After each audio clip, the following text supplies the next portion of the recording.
दो घनों जिनमें प्रत्येक का आयतन 64 घन सेंटीमीटर है कि संलग्न फलकों को मिलाकर एक घनाभ बनाया जाता है। यानी घन को मिलाकर घनाभ बनाया जाता है। इससे प्राप्त घनाभ का कुल पृष्ठीय क्षेत्रफल ज्ञात कीजिए। तो हमें घन का आयतन दिया गया है ना, तो हम घन की एक कोण की लंबाई ज्ञात कर लेते हैं। ठीक, तो जो घन होता है उसकी प्रत्येक कोण या भुजा की लंबाई कैसी होती है? समान होती है। तो घन का आयतन का सूत्र क्या होता है? ए क्यूब, जहां ए घन की एक भुजा की लंबाई है, बराबर 64 हो जाएगा। तो दोनों पक्षों का घनमूल ले लेंगे तो जो ए का मान निकलेगा वो कितना निकल आएगा? 4 × 16 = 64, तो 4 सेंटीमीटर। तो घन की एक भुजा की लंबाई हमने निकाल ली।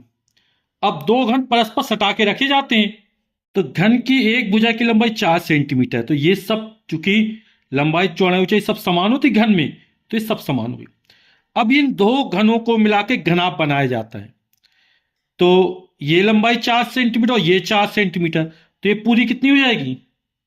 8 सेंटीमीटर हो जाएगा। जो घनाभ है उस घनाभ की लंबाई हो जाएगी 8 सेंटीमीटर, यानी एल बराबर हो जाएगा 8 सेंटीमीटर। इसकी चौड़ाई वही रहेगी, ऊंचाई वही रहेगी। ऊंचाई सब जगह एक समान रहेगी, चौड़ाई सब जगह एक समान रहेगी। यानी जो बी और एच का मान है वो 4 सेंटीमीटर ही रहेगा। तो हमें घनाभ का पृष्ठीय क्षेत्रफल ज्ञात करना है। तो घनाभ का पृष्ठीय क्षेत्रफल बराबर होता है 2L × B plus B × H plus H × L, जहां L घनाभ की लंबाई है, B चौड़ाई है, H ऊंचाई है। यहां पर दो घनों को मिला दिया गया है तो एक घनाभ बन गया है।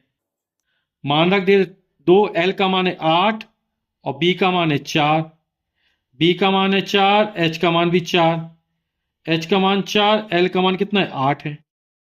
तो 2 8 चौक 32 प्लस 4 चौक 16 प्लस 8 चौक 32। 2 6 8, 2 10 की जीरो से लगी 1 3 1 4 1 5 3 8। 80 में 2 का गुणा करेंगे 160, और क्षेत्रफल की मात्रा क्या? वर्ग सेंटीमीटर, सेंटीमीटर की घाते 2। तो यहाँ घनाभ का पृष्ठीय क्षेत्रफल निकलेगा वो इतना निकलेगा। यही हमारा उत्तर हो जाएगा। ये आकृति कैसे बनाई वो भी आप देख लीजिए। पहले हमने इस तरह आयत बना दिए, एक फिर दूसरा आयत भी इसी तरह बना दिया, फिर इसके कॉर्नर को मिला दिएगा इस तरह। ठीक, और बीच से ये मिला दी इस तरह। ठीक, तो ये आकृति बन गई।